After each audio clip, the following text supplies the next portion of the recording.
Hello everyone! Today, we're going to memorize the Spanish names for trees in a way that you'll never forget them.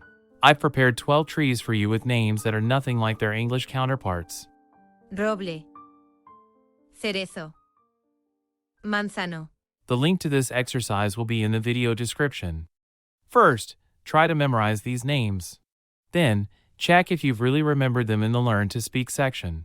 Here, you'll need to translate the tree names into Spanish. Just click on the card and say it in Spanish. Castaño, Castaño, To remember these words for a long time, you need to repeat them. But repeat them differently each time. Repeat them in combinations with other words. I've prepared additional exercises with word combinations for you. To access this page, use the link on the screen. Let's take a look at these additional exercises. roble grande, cerezo florecido, manzano dulce. Roble crece, cerezo florece, manzano da frutos.